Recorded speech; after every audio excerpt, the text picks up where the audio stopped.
El hombre más rico de Texas, acusado de asesinato. Dio un paso adelante. Dijo, hola, y le disparó. No hay motivo alguno para creer que quizá no lo hiciera. Creyó poder escabullirse gracias a sus millones. No me sorprendió que se considerara intocable. Fue el juicio más sensacional en el estado de la estrella solitaria. Había dinero, había traición, había codicia. Fue un verdadero festín. ¿Podría el multimillonario cometer un asesinato impune? Descúbranlo esta noche en Poder, Privilegio y Justicia.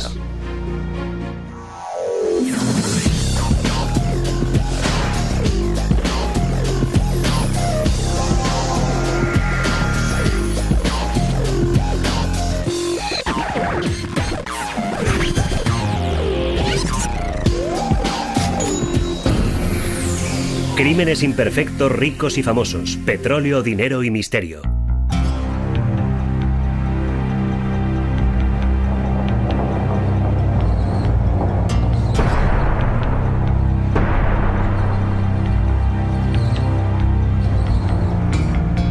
Texas. La tierra del petróleo y el dinero. Y de los magnates con mucha labia que establecen sus propias reglas y no rinden cuentas a nadie. Hay una diferencia muy marcada entre las ricas familias petroleras de Texas y las familias ricas en otros estados americanos. Los ricos del petróleo eran de una raza especial, muy correosa. Y la familia petrolera más correosa y más rica de Texas era la de los Davis. Ken Davis y sus 3 hijos. Creo que lo más parecido a la serie Dallas debió ser la familia Davis en Fort Worth, en sus tiempos de mayor esplendor. Ken Davis era un hombre puritano y tradicional. Su segundo hijo, Thomas Cullen Davis, era distinto. Incluso en un estado famoso por las grandes fortunas y los grandes egos, Cullen Davis se hacía notar. Todo lo que hacía lo hacía a lo grande. A finales de los años 60 pagó una cifra astronómica en la época, $6 millones para la construcción de la casa de sus sueños. Organizó las fiestas más fastuosas jamás vistas en Fort Worth y cuando se metió en problemas tampoco pudieron ser de poca monta. Una cálida noche de agosto de 1976, la policía de Fort Worth recibió una llamada desesperada de la esposa de Cullen Davis, Priscilla. Dijo que un hombre había entrado en su mansión, le había disparado en el pecho y estaba disparando a todo lo que se movía. Al llegar, los investigadores encontraron 2 personas muertas en la casa. Andrea, la hijastra de Davis de 12 años, yacía muerta en el sótano con 2 disparos en el torso. En la cocina, en medio de un charco de sangre, estaba el cadáver acribillado de Stan Farr, el amante de Priscilla, distanciada de su marido. La policía no tenía ninguna pista, pero Priscilla dijo que podía identificar al autor de los disparos. Mi madre dijo, lo ha hecho Cullen, lo ha hecho Cullen. Me ha disparado. Priscilla dijo que su marido, el magnate del petróleo tejano T. Cullen Davis, era el asesino. La policía detuvo a Davis en el aeropuerto Mitchum de Fort Worth cuando embarcaba en su avión privado. Davis dijo que se dirigía hacia Houston, pero su piloto declaró que el avión iba rumbo al Brasil. La policía detuvo a Davis en la pista de despegue y le acusó del asesinato de 2 personas. El multimillonario insistió en su inocencia. Parecía imposible. Uno de los hombres más ricos de Texas entrando sigilosamente en su propia casa con un revólver y matando a su hijastra a tiros. Sin embargo, 3 testigos oculares dijeron que lo había hecho él. ¿Podía Cullen Davis ser realmente un asesino? Cuando T. Cullen Davis nació en 1933, el imperio de su padre, Ken Davis Industries, era la empresa petrolera más grande del mundo. Ken Davis regentaba su fortuna y su familia con mano de hierro. Cullen y sus 2 hermanos mayores hacían lo que su padre les decía. El patriarca de la familia Kenneth Davis era un verdadero tirano que imponía una disciplina férrea. Era realmente muy duro con Cullen y los chicos. El padre de Callen creía en trabajar duro y vivir modestamente. Callen trabajaba 16 horas al día en el negocio familiar y se casó con el tipo de chica buena y cristiana que le gustaba a su padre. Conducía un Chevy Impala y seguía viviendo en casa de su padre. Parecía ser un hijo tranquilo y obediente. Pero Callen tenía un lado oscuro. Fantaseaba con matar a su esposa si se cansaba de ella. Callen era un joven consentido, rico, airado y agresivo. Callen quería un Porsche, no un Chevrolet. En lugar de una habitación en casa de su padre, quería su propia mansión. Durante años estuvo coleccionando objetos caros con los que amueblar la casa de sus sueños. Uno de los objetivos en la vida de Callen era conseguir todo lo que quería. Cuando cumplió 35 años, Callen deseaba desesperadamente librarse del control de su padre. Y cuando conoció a Priscilla Wilborn, creyó tener la manera de conseguirlo.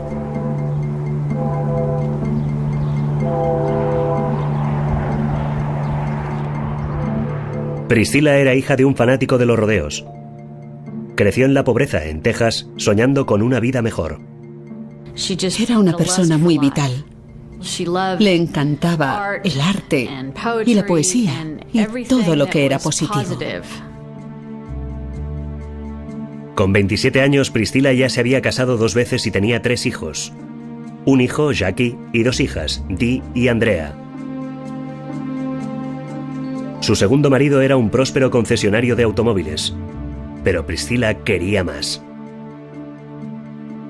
Priscilla era una niñita que había crecido en los barrios bajos y que deseaba con toda el alma ser socialmente aceptada en Fort Worth. Priscilla anhelaba glamour y excitación. Se tiñó el pelo de rubio y empezó a tomar clases de tenis en el exclusivo club de campo de Rich Lee, esperando encontrar allí a la élite de Fort Worth. Y lo consiguió. Callen Davis reparó enseguida en la atractiva rubia. Era muy delgada, con una gran mata de pelo rubio. A veces incluso llevaba postizos. La mejor manera de describirla es como una muñeca Barbie. Davis quedó prendado de Priscilla, con la que pronto se embarcó en una relación adúltera. El día de Año Nuevo de 1968, el marido de Priscilla y un equipo de detectives privados irrumpieron en la habitación de hotel de Dallas donde se encontraban Davis y Priscilla. 7 meses más tarde, la pareja contrajo matrimonio. El padre de Callen se oponía a la boda de Callen con la explosiva rubia de los barrios bajos. Pero al fin y al cabo, Callen no tuvo que preocuparse por este problema. Su padre murió de un ataque cardíaco 5 horas antes de la boda. Callen y sus hermanos heredaron el imperio petrolero de Davis. Liberado de la sombra de su padre, el joven millonario podía vivir como quisiera.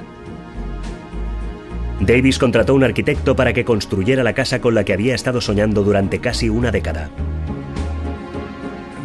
La diferencia entre Callen y mucha otra gente era que si Callen deseaba una mansión de $6 millones, se podía comprar una mansión de $6 millones.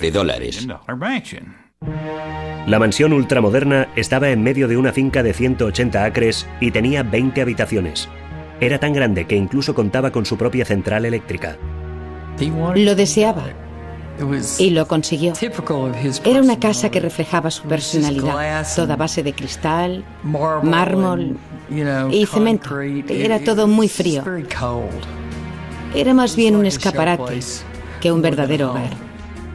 Pero en su interior, Callen creó su país de las maravillas, excéntrico y lujosamente decorado. Callen gastó cantidad de dinero amueblando la casa. Incluso fue a Nueva York y compró prácticamente una galería de arte entera. Lo que más me gustaba estaba en su dormitorio. Tenían una cama de matrimonio extra grande, con una colcha de piel de zorro plateado. Él no va más del lujo. Sin duda la casa era el universo de Callen. A veces cuando la recorría se quedaba allí parado, solo contemplándola. La vida en la mansión era una larga fiesta. Corrían rumores de drogas, sexo e incluso orgías.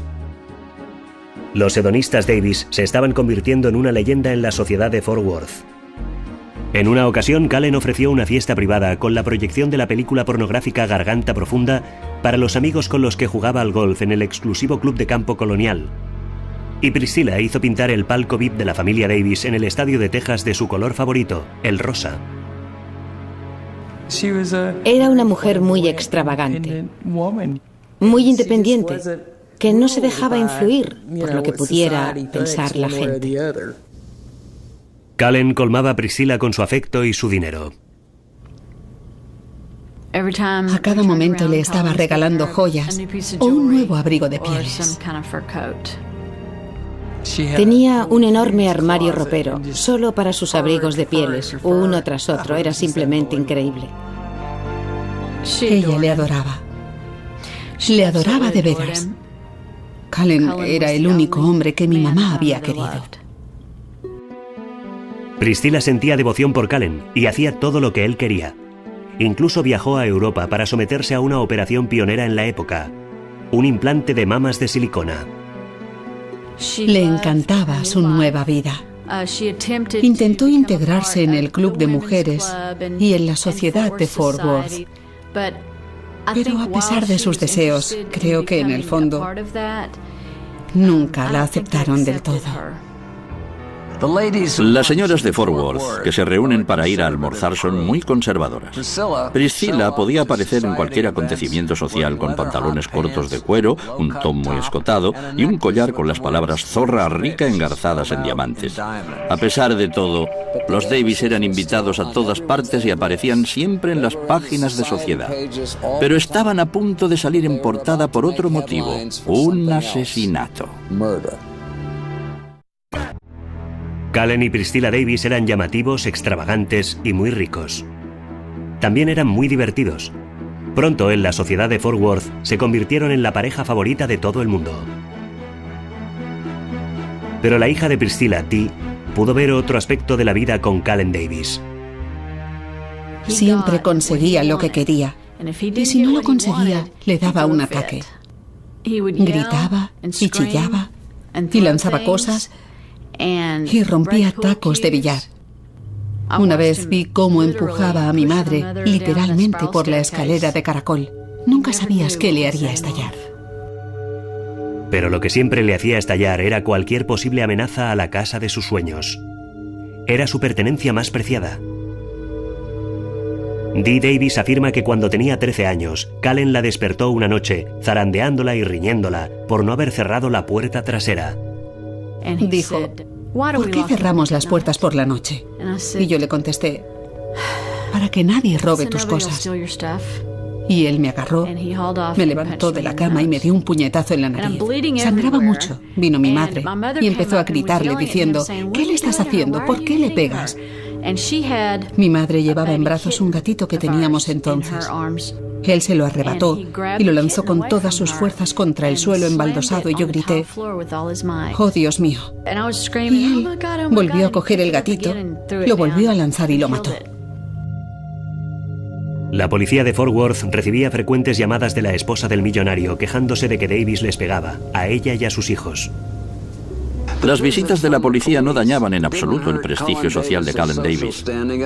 Cullen era demasiado rico, demasiado poderoso. Podía hacer lo que quisiera sin sufrir las consecuencias. Por eso le sorprendió lo que sucedió entonces. En 1974, harta de su violencia, Priscilla pidió el divorcio. Creo que mi madre hizo de tripas corazón y decidió que ya no le necesitaba. Priscilla obtuvo el usufructo temporal de la mansión de $6 millones de su marido. Junto con sus hijos Jackie, Dee y Andrea, vivía en la casa de ensueño que Cullen había creado. Y ahora, el millonario ni siquiera podía entrar en ella sin su permiso. Priscilla se había librado de la tiranía de Davis. Era libre de hacer lo que se le antojara. Y lo que se le antojaba era el lado salvaje de la vida. Iba por ahí con un grupo de gente bastante salvaje, que no creo que pudiera controlar en absoluto. Se sabía que consumían drogas y andaban siempre en moto. Davis empezó inmediatamente a salir con una secretaria rubia, Karen Master, divorciada y con 2 hijos. En realidad empezó a convertir a Karen Master en otra Priscilla. También se operó el pecho y también era rubia y se vestía de forma muy parecida a Priscilla. Davis iba a todas partes en Fort Worth con su nueva novia. Priscilla se llevó a su nuevo novio, Stan Farr, propietario de un bar local, a vivir con ella en la mansión de Callen. Stan insistía en que Priscilla se divorciara lo antes posible de Davis, pero Priscilla no quería precipitarse porque pretendía sacar una buena tajada. No quería renunciar a aquella casa, quería quedarse con ella. Y no estaba dispuesta a renunciar. Los abogados de Davis le dijeron que cabía la posibilidad de que Priscilla no se quedara tan solo con la casa, sino también con una buena participación en la empresa petrolera. Luego los abogados de Priscilla inmovilizaron todos los activos de Davis. Eso quería decir que Ken Davis Oil no podía llevar a cabo ninguna transacción sin el permiso del tribunal de divorcio. Alguien controlaba lo que hacía con su dinero. No estaba acostumbrado a eso. Callen decidía qué podía hacer con su dinero, nadie más. Los problemas personales de Davis estaban interfiriendo en los beneficios de la empresa, y los hermanos de Callen estaban furiosos. Su hermano mayor le pegó un buen rapapolvo por no haber terminado de una vez con el divorcio. Le puso de vuelta y media. Priscilla le estaba costando dinero y, lo que es peor, dañando su orgullo. Amenazaba con quedarse con la mansión de Callen, su casa de ensueño, y ahora, además, la fortuna de la familia. Callen era el tipo de persona que tenía que conseguir lo que quería. La cuestión era ahora hasta dónde estaba dispuesto a llegar para que así fuera. El magnate del petróleo Callen Davis era un hombre desesperado. En realidad, solo supe hasta qué punto estaba obsesionado con la casa cuando temió estar a punto de perderla. Priscilla, la mujer de la que se estaba divorciando, amenazaba con quedarse la mitad de su fortuna y su bien más preciado, su mansión de $6 millones. Nadie sabía hasta dónde llegaba la obsesión de Callen Davis con su casa. ¿Quién podía imaginarlo? Desde fuera parece un edificio municipal, pero a él le encantaba. De hecho, según Priscilla, le gustaba tanto que incluso podía matar por ella. La noche del 2 de agosto de 1976, Priscilla Davis y su amante Stan Farr, que vivía con ella, encontraron la puerta de la mansión abierta cuando regresaron a casa después de una cena. A Priscilla le extrañó que su hija de 12 años, Andrea, no hubiera activado la alarma antes de acostarse. Al entrar en la casa, Priscilla vio la huella sangrienta de una mano en la puerta del sótano. Lo que sucedió luego, según Priscilla, fue espeluznante.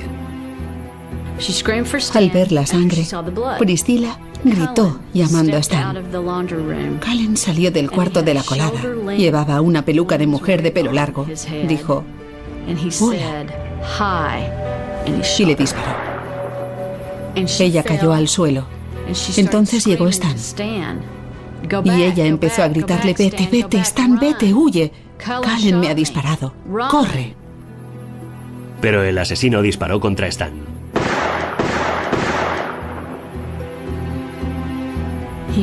Stan cayó al suelo. Se giró hacia mi madre. Le dijo, «Te quiero», y se murió. Mi madre le vio morir. Priscilla intentó huir, pero el hombre con la pistola la detuvo. Entonces mi madre dijo que Callen la había aupado agarrándola por las axilas y que ella le dijo, te quiero, nunca he querido a otro hombre, por favor, hablemos». Pero entonces llegó otro coche y aparcó delante de la puerta.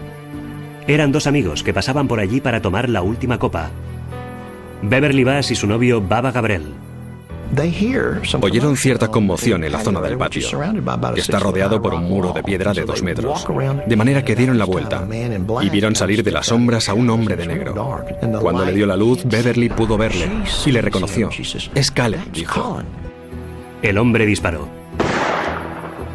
La bala se alojó en la columna vertebral de Baba, que quedó paralizado.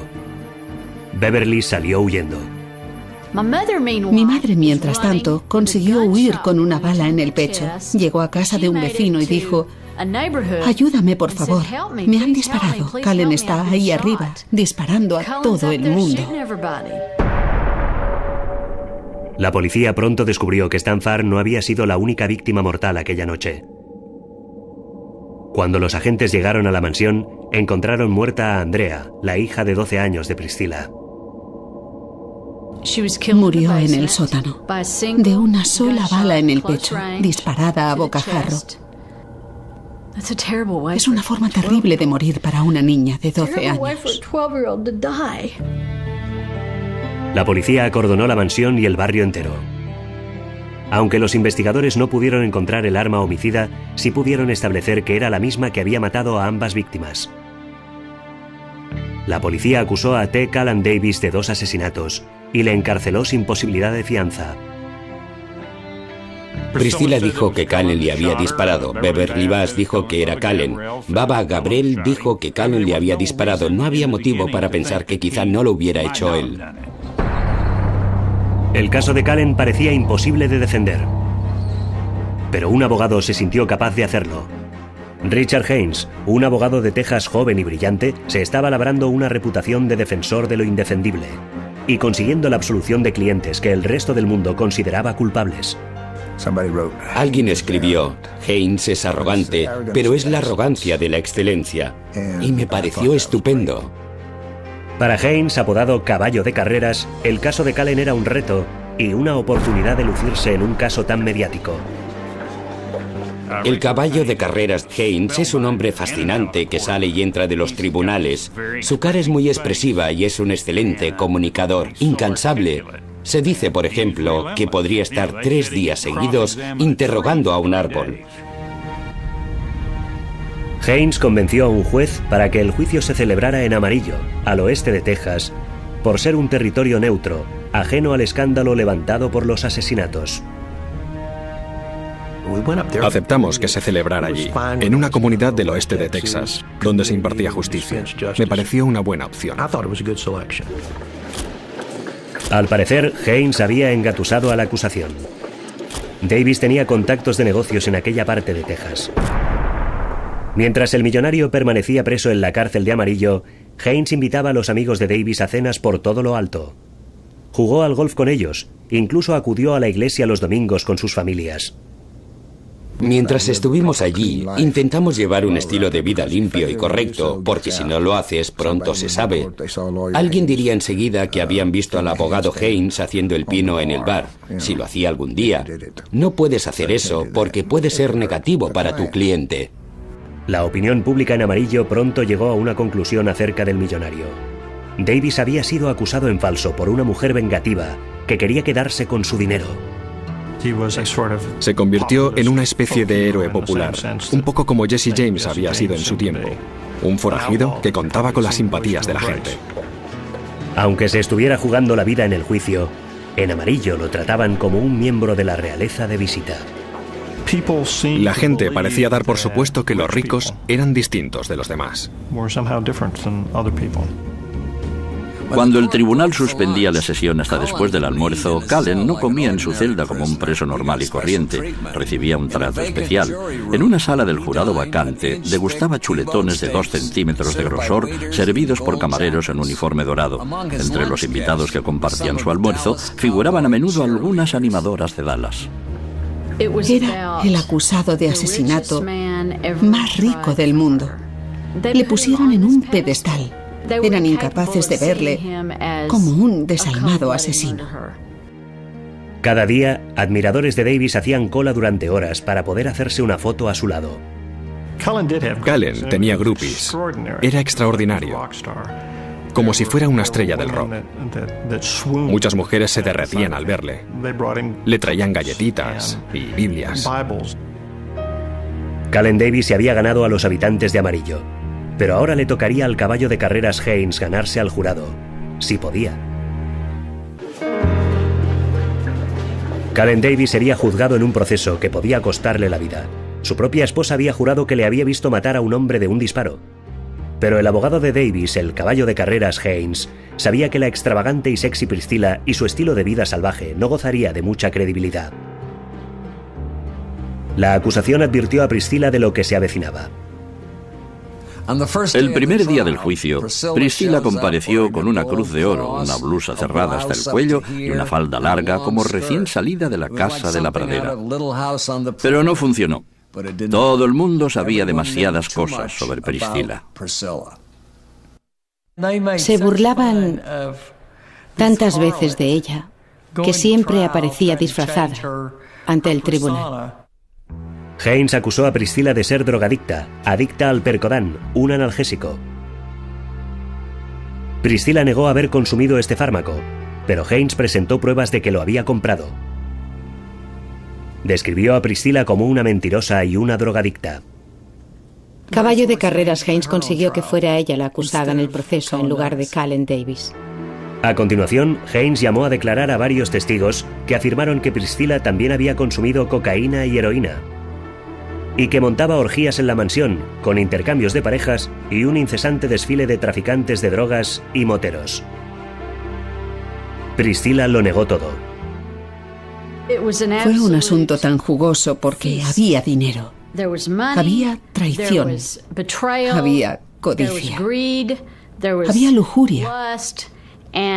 Incluso lo alinearon todo con drogas y sexo, porque le convenía a la defensa.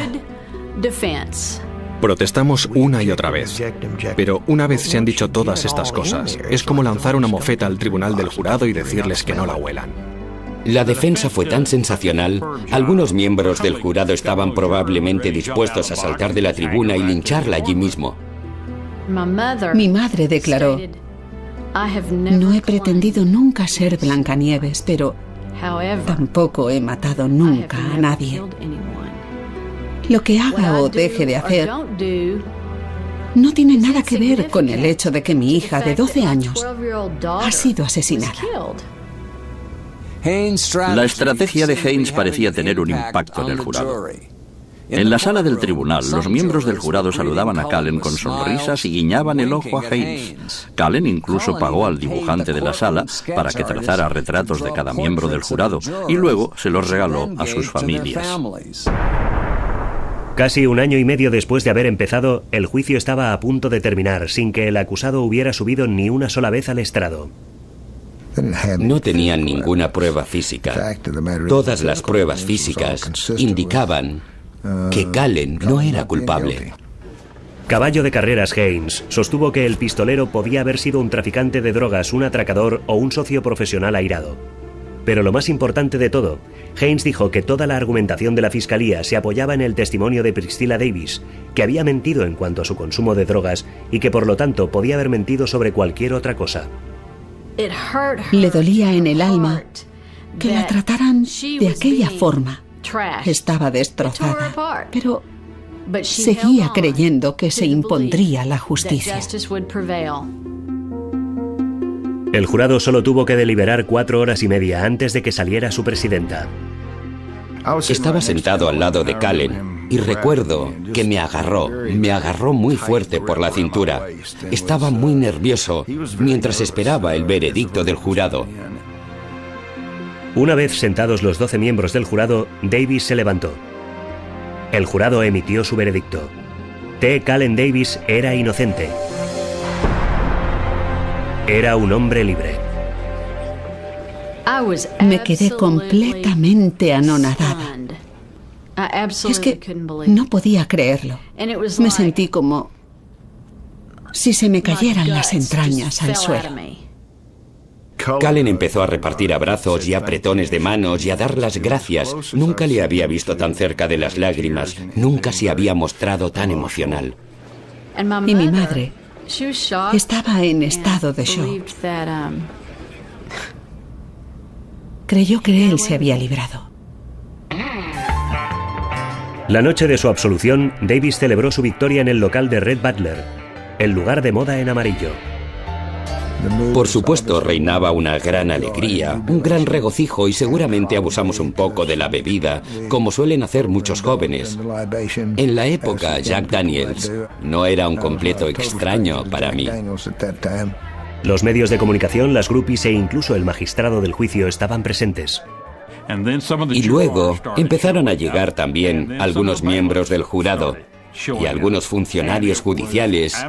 Era realmente increíble. Menudo espectáculo. Había barra libre y el Jack Daniels corría a mares. Aunque creyeras que Calen era un asesino, tenías que reconocer que sabía montar una fiesta. La gente decía, ¿cómo puede haberlo hecho? Una persona con tanto dinero no lo haría él mismo. Los ricos contratan a alguien para estas cosas. Todo el mundo lo sabe. Años más tarde, la policía descubrió que Davis había sobornado al investigador principal para que le informara sobre la estrategia de la fiscalía. Te dan ganas de vomitar. Es absolutamente infame. Pero en 1977 nadie sabía lo que Davis había hecho. Y la sociedad de Fort Worth recibió al millonario con los brazos abiertos. T. Calen Davis había ganado.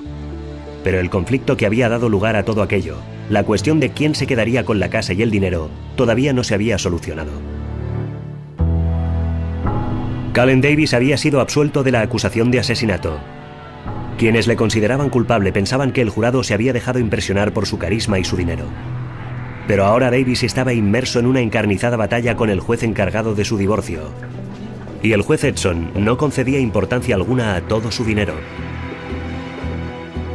El juez Edson era un magistrado de la vieja escuela. La mayor parte de sus disposiciones favorían a Priscilla, y Calen salía mal parado a cada paso. El proceso de divorcio no evolucionaba a su favor. Para Calen Davis, convencido de que todo aquello le pertenecía, le resultaba imposible perder aquel caso. Pero como al parecer estaba perdiendo en los juzgados, necesitaba una nueva estrategia. Según David McCrory, Davis encontró una nueva estrategia: el asesinato. McCrory, antiguo socio del millonario, contó al FBI que Davis le había pedido que contratara a un asesino a sueldo para asesinar al juez. El FBI concibió un plan. El 20 de agosto de 1978, Davis se dirigió en su Cadillac azul claro hasta la famosa hamburguesería de Coco, en Fort Worth. Tenía una cita con McCrory. Los agentes del FBI estaban en el interior de una camioneta, grabando la conversación. Ya tienes al juez Edson muerto. Bien. McCrory mostró a Davis una foto en blanco y negro del juez Edson acurrucado en el maletero abierto de un coche, con la espalda de su camiseta cubierta de manchas oscuras. Parecía sangre, pero no lo era. Como prueba de que la ejecución había sido llevada a cabo, el FBI metió al juez Edson en el maletero de un coche. Recuerdo que cogieron paquetes de ketchup de McDonald's y lo embadurnaron un poco con ellos. Cuando Davis vio la foto del juez muerto, entregó a McCrory $25,000.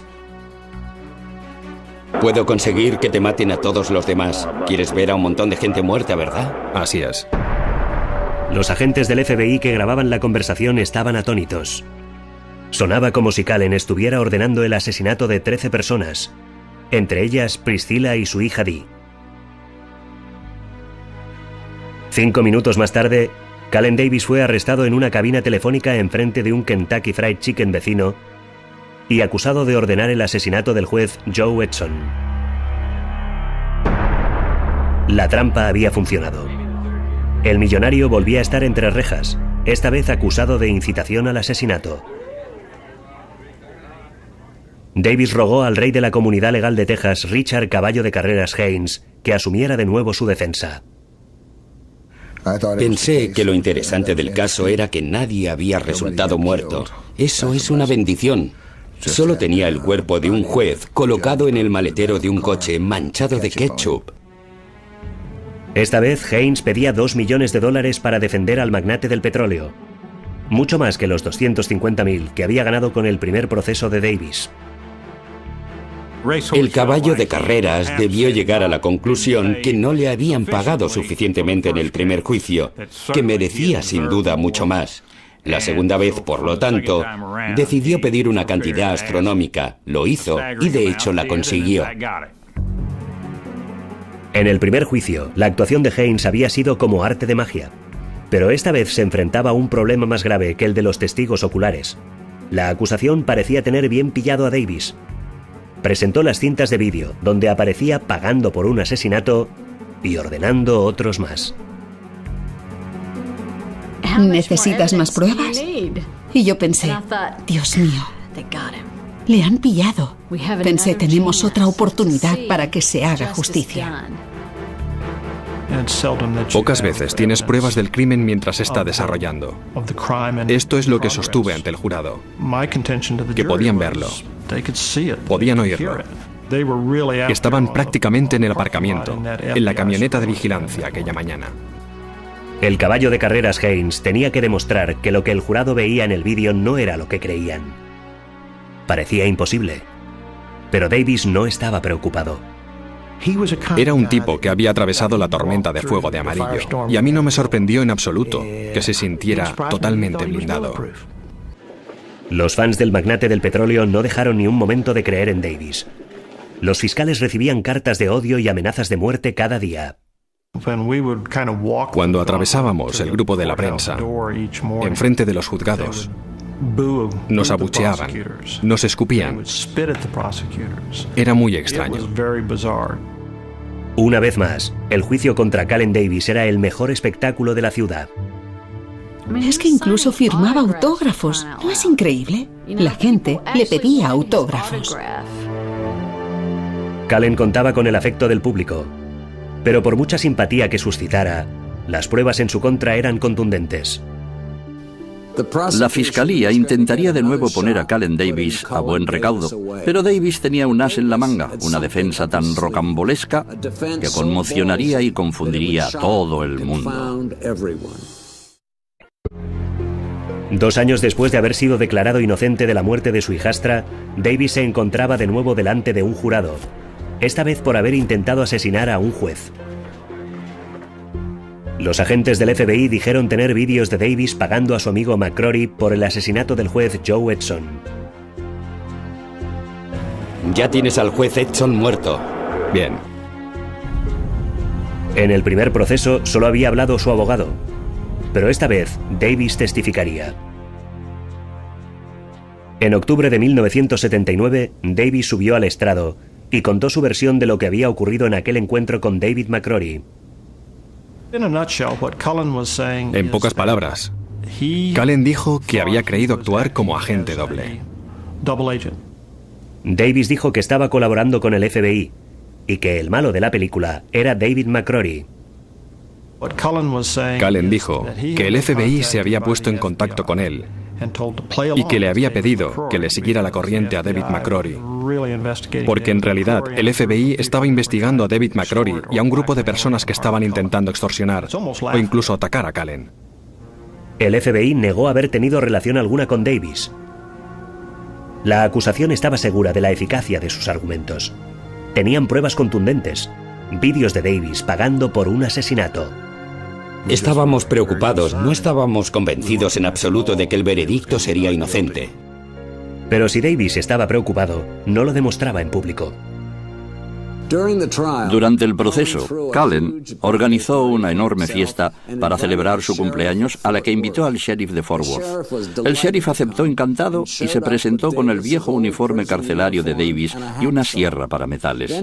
Luego le regaló una llave de la cárcel del condado. Bueno, ¿qué le regalas a alguien que lo tiene todo? Yo estaba indignado. Aquí teníamos al agente uniformado de la ley más destacado del condado de Tarrant, halagando al asesino de una niña. El jurado tardó 2 días y medio en decidir el destino de Calen Davis. El 9 de noviembre de 1979 estaba preparado para dar su veredicto. Recuerdo que me acerqué a Haynes y le dije, ¿qué te parece? Y él me contestó, nuestro barco acaba de naufragar. Recuerdo que fue la primera vez que veía tan nervioso a Calen. La sala del juicio estaba sumida en un silencio total cuando el presidente del jurado se levantó y anunció su veredicto. Calen Davis, el hombre más rico jamás procesado por asesinato, fue declarado inocente otra vez. Por supuesto, nos quedamos estupefactos.